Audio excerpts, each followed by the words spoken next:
Adizua no longer worked as hard as before, page 20. Adizua is now feeling too lazy from always being with Efuru, who has refused to farm and is becoming lazy. Efuru questions Adizua for coming home late lately, and Adizua says farming is tiring.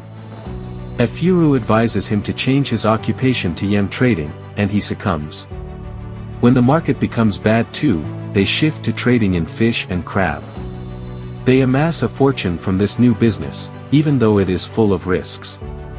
They could be robbed. There could be a typhoon, which could result in the canoe capsizing, and where they get the goods from is very far away. It is on the Great River, and it takes 3 days to travel there.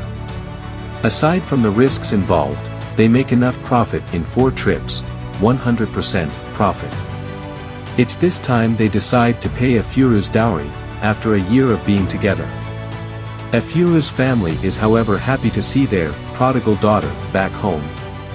On the night of proper introduction, Okia, Matsi, and Ogbukia are the elders who put peaceful water in Washike's mouth. They plead for his forgiveness of Adizua, and it's accepted without much ado.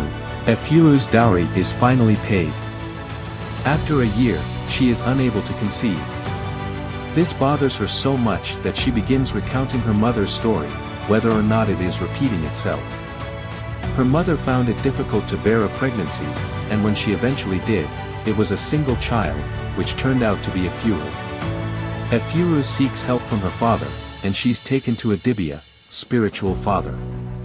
The dibia, having seen father and daughter from afar, admonishes Efuru to stay behind because she's menstruating and that could make his power ineffective. They go back home and come back 5 days later. Dibia reveals Efuru's problem without being told, which astonishes both of them. Efuru is nonetheless told to offer a sacrifice to the ancestors every AFO day, and she will bear a child in the next year, unfailingly. She has to go get uziza, alligator pepper, and cola from the market to make her sacrifice with. The dibia collects 1 head of tobacco as a charge. After a while, when there are no changes, Adizua's mother begins to feel despair. 3 months later, Efuru too begins panicking. The Owu festival is approaching, and nothing has changed. She advises him to go for a young girl, but Adizua refuses, saying, "Not yet, my wife. The Owu festival has still not come. Let us wait till it comes," page 26. On the Owu festival, Ajinupu, Efuru's mother-in-law's sister, whose son is always faced with convulsions, informs her sister that Efuru is now pregnant from the look of things.